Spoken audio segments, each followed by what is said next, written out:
Hello friends, आज मैं आप लोगों को कुछ इंपॉर्टेंट प्रश्न बताने वाला हूँ पॉलीटेक्निक के लिए। यह देखिए बहुत इंपॉर्टेंट प्रश्न है और पुराने पेपरों में काफ़ी बार आए हुए प्रश्न हैं। तो देखिए फिजिक्स के ये प्रश्न है। आप लोगों को देखिए पोर्शन लमसम क्या क्या होता है, फिजिक्स केमिस्ट्री मैथ लमसम ज़्यादातर पोर्शन होता है, ठीक है, पॉलीटेक्निक में। तो आप लोगों को मैं आज आप लोगों को देखिए भौतिक विज्ञान यानी कि फिजिक्स के कुछ इंपॉर्टेंट प्रश्न बताऊँगा।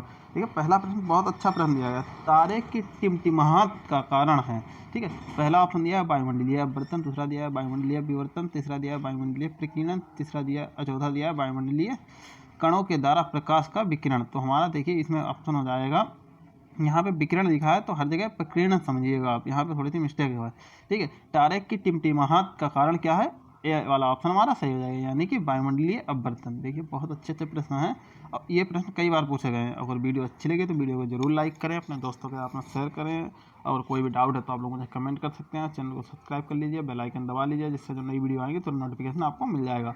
और भी कॉम्पिटेटिव एग्जाम की अगर आप तैयारी करना है, जैसे यूपी पुलिस हो गया, दिल्ली पुलिस हो गया, आर्मी का हो गया, ठीक है, अग्निवीर का, या किसी भी चीज़ की आप तैयारी कर रहे हैं कॉम्पिटेटिव एग्जाम की, तो आपके लिए हमारा चैनल बहुत उपयोगी साबित होगा, ठीक है। तो हमारा देखिए दूसरा प्रश्न दिया गया है, कोलाइडिक कणों द्वारा प्रकाश का प्रकीर्णन होगा यहाँ पे, ठीक है। प्रकीर्णन इस तरीके से देखिए लिखा होगा, प्रकीर्णन, ठीक है। मैं बार बार ये बात नहीं कहूँगा, ठीक है, एक बार समझ लीजिएगा कि क्या है। कोलाइडिक कणों द्वारा प्रकाश का प्रकीर्णन है, तो वह हमारा हो जाएगा चौथा वाला ऑप्शन सही हो जाएगा। ये दिया था थर्मल प्रभाव, वो भी नहीं होता, ठीक है। दूसरा दिया है बाल्बिन प्रभाव, तीसरा दिया है रामन प्रभाव, रमन प्रभाव हुआ, ठीक है। चौथा दिया है थेंडल प्रभाव, तो हमारा देखिए चौथा वाला ऑप्शन सही हो जाएगा, यानी कि थेंडल प्रभाव, थेंडल प्रभाव। एक 3 नंबर प्रश्न दिया गया, आकाश का नीला रंग, आकाश का नीला रंग होता है और सूर्योदय और सूर्य अस्त के समय सूर्य के लाल रंग का कारण क्या होता है। ये दिया है प्रकाश का प्रकीर्णन, दूसरा दिया है परावर्तन, तीसरा दिया है थर्मल प्रभाव, चौथा दिया है वायुमंडलीय विवर्तन। तो यह देखिए बहुत नॉर्मल प्रश्न है, लमसम सभी लोग जानते होंगे कि प्रकाश के प्रकीर्णन के कारण आकाश का रंग नीला दिखाई देता है और सूर्य उदय और सूर्य अस्त के समय सूर्य का रंग लाल दिखाई देता है। ये देखिए पुराने पेपरों में आपने 9th 10th में पढ़ा, सब देखिए लमसम 9th 10th का ही। अगर आपको मतलब क्लियर करना है, प्राइवेट की जगह सरकारी कॉलेज, गवर्नमेंट कॉलेज चाहिए है पॉलीटेक्निक में, तो आप ये समझ लीजिए कि आपको 9th 10th की साइंस की और मैथ की बुक एक बार उठा लेनी है, ठीक है। साइंस में वो तो लमसम एक ही में सभी पहले किताबें होती थी, आप समझ लीजिए भौतिक विज्ञान और रसायन विज्ञान, ठीक है, और थोड़े बहुत प्रश्न जीव विज्ञान से भी पूछे जाते हैं, ठीक है, कहीं कहीं पे आ जाते हैं, लेकिन भौतिक विज्ञान और रसायन विज्ञान आप लोग 9th 10th से तैयार के लिए, और मैथ भी आप समझिए 9th 10th के ही लेवल के ज़्यादातर आती है, ठीक है, रुपये में। प्रश्न, 1 एम्पियर विद्युत धारा है, यानी कि 1 एम्पियर करंट इज किसके बराबर है, ठीक है। तो देखिए यहाँ इसमें बहुत सी चीज़ें हिंदी में थोड़ी थोड़ी गलत लिखी हैं, तो आप लोग देखिए इंग्लिश में देख सकते हैं, ठीक है। देखिए कूलाम यहाँ पे इंग्लिश में बिल्कुल ठीक लिखा है, तो क्या हमें दिया है 1 एम्पियर विद्युत धारा बराबर है 1 कूलाम अपॉन 1 सेकेंड, दूसरा दिया 1 कूलाम इंटू 1 सेकेंड, तीसरा दिया 2 कूलाम अपॉन 1 सेकेंड स्क्वायर, चौथा दिया है 1 coulomb into second square, 1 coulomb into 1 second square. तो हमारा देखिए इसमें ए वाला ऑप्शन सही हो जाएगा, यानी कि 1 कूलाम अपॉन 1 सेकेंड, ठीक है। 105 नंबर पे दिया, potential difference between 2 points is equal to, यानी कि दो बिंदुओं के बीच के विभवांतर के बराबर है। ए दिया किया गया कार्य अपन प्रभार, प्रभार का मतलब होता है चार्ज, ठीक है। और दूसरा दिया प्रभार इंटू किया गया, तीसरा दिया प्रभार अपन किया गया कार्य, चौथा दिया प्रभार स्क्वायर अपन किया गया कार्य। तो हमारा देखिए पहला वाला ऑप्शन सही है, यानी कि किया गया कार्य अपन प्रभार। देखिए यह प्रश्न ऐसा मत समझिएगा, बहुत नॉर्मल प्रश्न है, प्रश्न बहुत अच्छे अच्छे प्रश्न हैं और आप लोगों की परीक्षा में पूछे गए हैं, ठीक है, पॉलीटेक्निक की। तो 6 नंबर प्रश्न दिया गया है, ब्रेड टोस्टर और विद्युत इस्त्री जैसे विद्युत गर्मी के उपकरण के संवाहक शुद्ध धातुओं के बजाय मिश्र धातु द्वारा बनाए जाते हैं। मिश्र धातु क्यों बनाए जाते हैं, देखिए conductors of electric heating devices such as bread toaster and electric irons, ठीक है, are made by alloy rather than pure metal रिकॉस। क्यों बनाए जाते हैं मिश्र धातुओं के, तो देखिए वह इसलिए बनाया, पहला ऑप्शन दिया है विद्युत मिश्र धातुओं में प्रतिरोधकता कम होती है, दूसरा दिया मिश्र धातुओं में प्रतिरोधकता अधिक होती है, तीसरा दिया है यह प्रतिरोधकता पर निर्भर नहीं होती है, चौथा दिया उपयुक्त में से कोई नहीं, यानी कि हमारा देखिए दूसरा वाला ऑप्शन सही हो जाएगा, यानी कि मिश्र धातुओं में प्रतिरोधकता अधिक होती है, ठीक है। 7 नंबर प्रश्न दिया है, एक क्षैतिज विद्युत शक्ति तार के माध्यम से एक धारा पूर्व से पश्चिम दिशा में प्रवाहित होती है, यानी कि एक क्षैतिज, ठीक है, एक हॉरिजॉन्टल हो गया, विद्युत शक्ति तार के माध्यम से एक धारा पूर्व से पश्चिम दिशा में प्रवाहित होती है। विद्युत शक्ति तार के सीधे नीचे की बिंदु पर चुंबकीय क्षेत्र की दिशा होती है। तो हमारा ऑप्शन कौन सा इसमें से होगा, ए ऑप्शन है उत्तर से दक्षिण, बी दिया है दक्षिण से उत्तर, तीसरा दिया है पूर्व से पश्चिम से पूर्व, चौथा दिया है पूर्व से पश्चिम। तो हमारा देखिए पहला वाला ऑप्शन सही है, यानी कि उत्तर से दक्षिण। 108 नंबर प्रश्न बहुत अच्छा प्रश्न दिया गया है। यह भी प्रश्न कई बार पूछा गया है। यन घुमाने वाले विद्युत धारा वहन करने वाले गोलाकार कुंडली के कारण चुंबकीय क्षेत्र होता है। तो यह हमारा होता है दूसरा वाला ऑप्शन सही है, यानी यन बार के रूप में बड़ी, यहाँ पे बढ़ी होगा, बढ़ी लार्ज, ठीक है, लार्ज मात्रा में एकल बारी द्वारा ठीक है, उत्पादित। 109 नंबर पर दिया है प्रणालिका के अंदर उत्पादित मजबूत चुंबकीय क्षेत्र का उपयोग कुंडल के अंदर रखे गए चुंबकीय सामग्री जैसे नरम लोहे के टुकड़े को चुंबकित करने के लिए किया जाता है, तो चुंबक बनता है, उसे कहा जाता है। ठीक है, प्रणालिका के अंदर उत्पादित मजबूत चुंबकीय क्षेत्र के उपयोग कुंडल के अंदर रखे गए चुंबकीय सामग्री जैसे नरम लोहे के टुकड़े को चुंबकित करने के लिए किया जा सकता है। जो चुंबक बनते हैं उसे कहा जाता है विद्युत चुंबक। ये वाला ऑप्शन हमारा सही हो जाएगा। 10 नंबर प्रश्न, विद्युत धारा वहन करने वाले एक लंबे सीधे प्रणालिका के भीतर चुंबकीय क्षेत्र, यानी कि विद्युत धारा वहन करने वाली एक लंबी सीधी प्रणालिका के भीतर चुंबकीय क्षेत्र तो क्या होता है, सभी बिंदुओं पर समान होता है। चौथा वाला ऑप्शन हमारा सही हो जाएगा। देखिएगा, सभी बिंदुओं पर समान होता है। ठीक है, 111 नंबर पर दिया गया लघु परिपथ यानी कि शॉर्ट सर्किट से परिपथ की सुरक्षा के लिए उपयोग किया जाने वाला सुरक्षा उपकरण है, तो भैया फ्यूज। शॉर्ट सर्किट से परिपथ की सुरक्षा के लिए क्या उपयोग किया जाता है, फ्यूज। ठीक है, 112 नंबर पर दिया है विद्युत धारा की दिशा ली जाती है इलेक्ट्रॉनों की प्रवाह की दिशा के विपरीत। 13 नंबर प्रश्न, प्रतिरोध आर के तार का टुकड़ा 5 समान भागों में काटा जाता है। इन भागों को फिर समानांतर में जोड़ा जाता है। यदि इस संयोजन का समतुल्य प्रतिरोध आर डैश है तो आर अपॉन आर डैश का अनुपात होगा। ए दिया है 1/25, बी दिया है 1/5, सी दिया है 5, डी दिया 25। तो इस प्रकार के प्रश्न को देखिए मैं हल करने का तरीका आपको बताता हूँ। वहाँ पे आपको बिल्कुल मिस्टेक नहीं होगी, पूरा नंबर मिला और सरलता से बिल्कुल 30 सेकंड में लमसम हो जाए।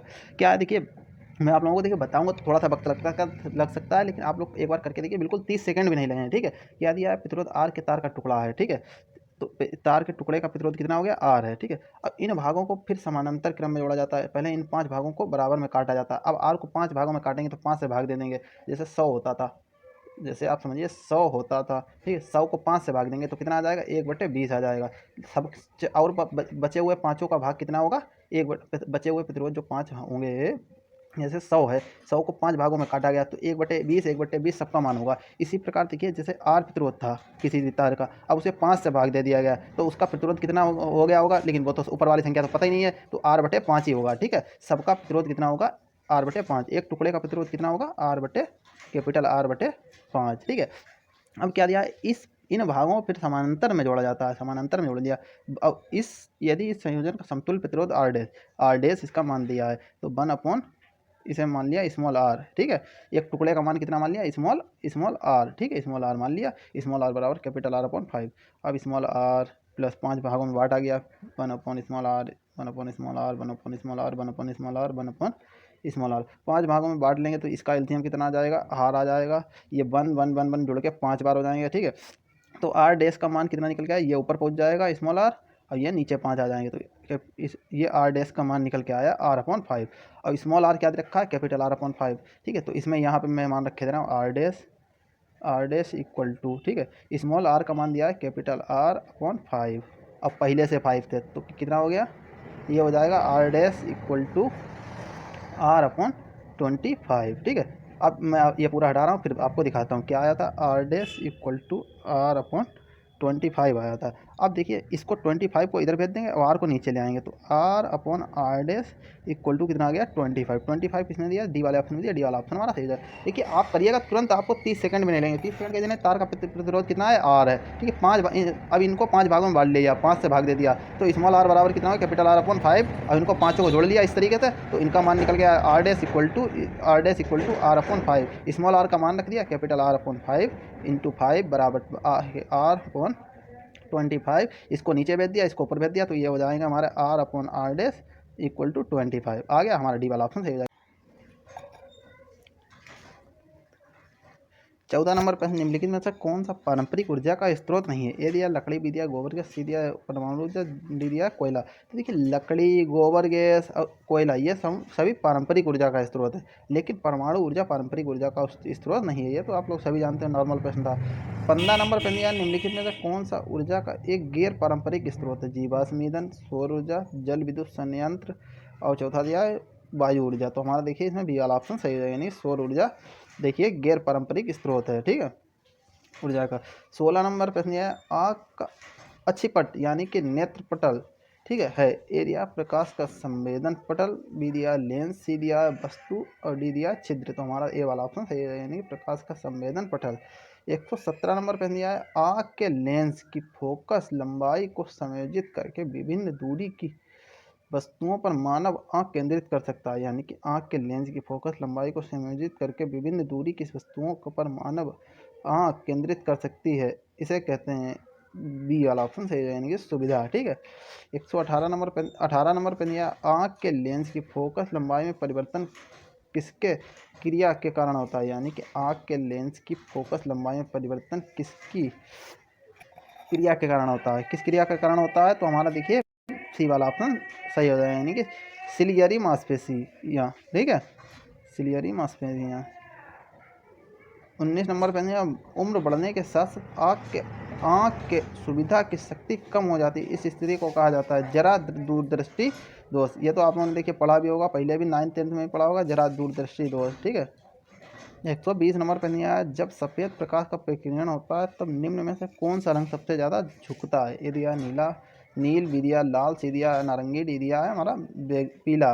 तो हमारा देखिए ए वाला ऑप्शन सही है नील। नील को देखिए इंडिगो यानी कि जामुनी बोलते हैं, जामुनी एक रंग नहीं होता, आपने जामुन खाया होगा, जो जानते होंगे नील किसे बोलते हैं, ठीक है, वही होता है जामुनी, ठीक है, इंडिगो। 121 नंबर प्रश्न दिया गया है जब दो 21 नंबर प्रश्न दिया गया है जब दो प्रतिरोध R1 व R2 को समानांतर जोड़ा जाता है तो समानांतर संयोजन का समतुल्य प्रतिरोध Rp है।